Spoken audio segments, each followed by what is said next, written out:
Media మిత్రులందరూ నమస్కారం. గత సంవత్సరాల కాలంగా కాంగ్రెస్ ప్రభుత్వం వచ్చిన తర్వాత ఎక్కడ కూడా ప్రజలకి పరిపాలన ఉన్నట్టు కనపడడం లేదు.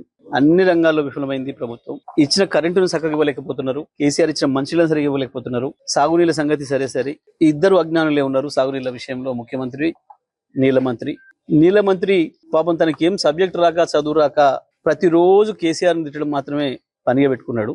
కాళేశ్వరం కట్టి నీళ్ళు ఇక్కడి దాకా తీసుకొచ్చి నీ నియోజకవర్గాన్ని కూడా ఇచ్చినాం. ఉత్తమ్ కుమార్ రెడ్డి, నువ్వు సోయి లేకుండా మాట్లాడుతున్నావు, అవగాహన లేకుండా మాట్లాడుతున్నావు. అవగాహన పెంచుకొని మాట్లాడు. ప్రతి ప్రాజెక్ట్ కాడికి పోయి కేసీఆర్ని తిట్టడం, కేసీఆర్ మీద ఏడిస్తే సరిపోదు. ప్రజలకు నీళ్లు కావాలి. నీకు అన్నిలతో పని లేదు. వాడు వెనకట బాగా చదువుకుంటూ, కొడుకు బాగా చదువుకుంటూ బడికి పంపిస్తే అని చెప్పి పక్కింటి ఉత్తరం వస్తే చదవమంటే ఉత్తరం పట్టుకొని ఏడ్చిండట వాడు. ఎందుకంటే ఏం చదవాలను రాక. నీ పని కూడా గట్టనే ఉన్నది. ఉత్తరం చదువురాక ఏడ్చిన బాపుత లెక్క మాట్లాడుతున్నావు తప్ప. ఇవాళ సూర్యాపేట జిల్లాలో కరువు పరిస్థితులు కనబడతా ఉన్నాయి.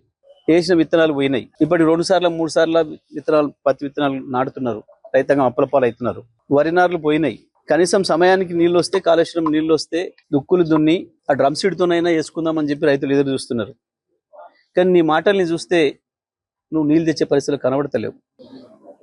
ఏమన్నంటే ఎన్డీఏసీఏ అదో పనికి మాలిన చర్చ. ఎన్డీఏసీ అవసరం లేదు మనకు. ఈ దేశంలో ఏ రాష్ట్రం కూడా ఆ ప్రాజెక్టులో ఆ రాష్ట్రమే చూసుకుంటుంది తప్ప ఎన్డీఏసీ అనుమతుల కొరకు చూడదు. ఆంధ్రప్రదేశ్ చరిత్రలో కూడా ఏ ఒక్క రోజు ఎన్డీఏసీ అనే మాట ఎవరు వినలే.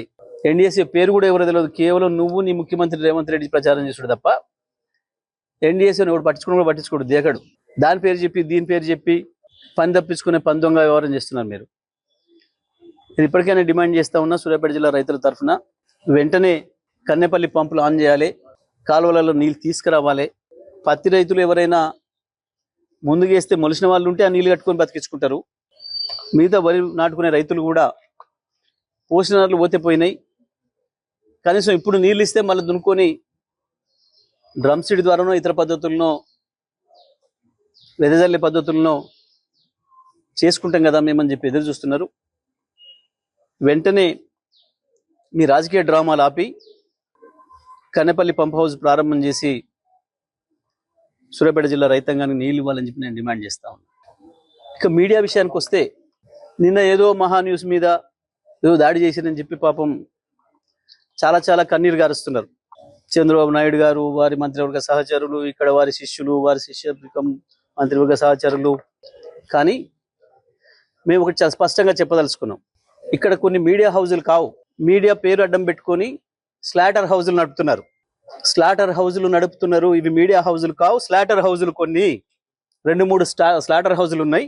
కేసీఆర్ని ఎట్లా చంపాలి, కేటీఆర్ని ఎట్లా చంపాలి వ్యక్తిత్వాన్ని అని చెప్పి. నిజమే, మీ చేతుల్లో ఆయుధాలతో మీరు దాడి చేద్దామని అనుకుంటే లక్షలాది మంది కేసీఆర్ అభిమానులు చూస్తూ కూర్చోరు. వాళ్ళ చేతుల్లో ఉన్న ఆయుధాలకు వాళ్ళు కూడా పని చెప్తారు. నిన్న జరిగింది దాడి కాదు, నిరసన మాత్రమే. ఏం దాడి మొదలు పెడితే అట్లా ఉండదు. కానీ మొదలు పెట్టమని మాత్రం అనుకోకండి. మా సహనానికి కూడా పరీక్ష అయిపోయింది. నోటికొచ్చిన పద్ధతుల్లో మీకు ఇష్టం వచ్చిన బూతులు మాట్లాడుతూ మేము మీడియా అని చెప్పి మేము రాస్తామని మాట్లాడితే ఎవడుకుంటాడరా, ఎందుకుంటాడరా? ఇప్పటికైనా నేను చెప్తున్నా, మహాన్యూస్ యాజమాన్యం వెంటనే కేసీఆర్ కు, కేటీఆర్ కు క్షమాపణలు చెప్పాలి, చెంపలేసుకోవాలి. లేదంటే ఎవడిని వదిలిపెట్టాం. మీడియా ముసుగులో దాచుకుందాం అనుకుంటున్నారేమో, లేదా చంద్రబాబు రేవంత్ రెడ్డి కాపాడతారనుకుంటున్నారేమో. ఎక్కడ ఉన్నా, ఎక్కడ దాచుకున్నా బిన్ లాడెన్ వెతికినట్టు వెతికి పట్టుకొని మీ పని చేస్తాం. ఒక్కడిని కూడా వదిలిపెట్టాం. ఒక పథకం ప్రకారమే ఈ దుర్మార్గానికి పూనుకుంటున్నారు. గత సంవత్సరాల కాలంగా ఓపిక పడతా ఉన్నాం. ఈ వంక పెట్టి ఆ వంక పెట్టి ఓ స్లాటర్ హౌస్లను పెట్టుకొని ఇక్కడ డ్రామాలు ఆడుతున్నారు. ఎవరి గురించి మాట్లాడుతున్నారు? తన ప్రాణాన్ని అడ్డం పెట్టి తెలంగాణ సాధించిన కేసీఆర్ గురించి మాట్లాడతారా మీరు? ఏమనుకుంటున్నారు? మీ బల్పులేంది, మీ అహంకారాలేంది? ఒకరిద్దరు నీచులు ప్రభుత్వాన్ని ఏళ్తున్నారు, మా బాబు చెంచాలు, మా చెంచాలు అనుకుని విర్రవీగుతున్నారు. ఆ స్లాటర్ హౌస్లను వదిలిపెట్టాం ఎట్టి పరిస్థితుల్లో. నేను మళ్ళీ చెప్తున్నా, నిన్న జరిగింది దాడి కాదు, నిరసన మాత్రమే. దాడి మాది ఇంకో తీరుగా ఉంటది. కేసీఆర్ క్షమించినా మేము వదిలిపెట్టాం. తెలంగాణ వాదులుగా మేము వదిలిపెట్టాం ఎవరిని కూడా. నేను అన్ని ఆలోచన చేసి చెప్తా ఉన్నా. ఏ పోలీసులు ఎవడు ఆపలేడు మిమ్మల్ని. తెలంగాణ పోలీసులు మాపై దాడి జరిగితే పేక్షపాత్రం వహిస్తారు. వాళ్ళ దగ్గర అక్రమ పిటిషన్లు తీసుకుని మాపై కేసులు పెడుతున్నారు. దీనికి ఏదో భయపడతాం అనుకుంటున్నారు. దానికి భయపడడానికి లేం. చాలా మందిని చూసి వచ్చినాం. ఇక ప్రజా కోర్టుల్లోనే శిక్షలు ఇస్తాం.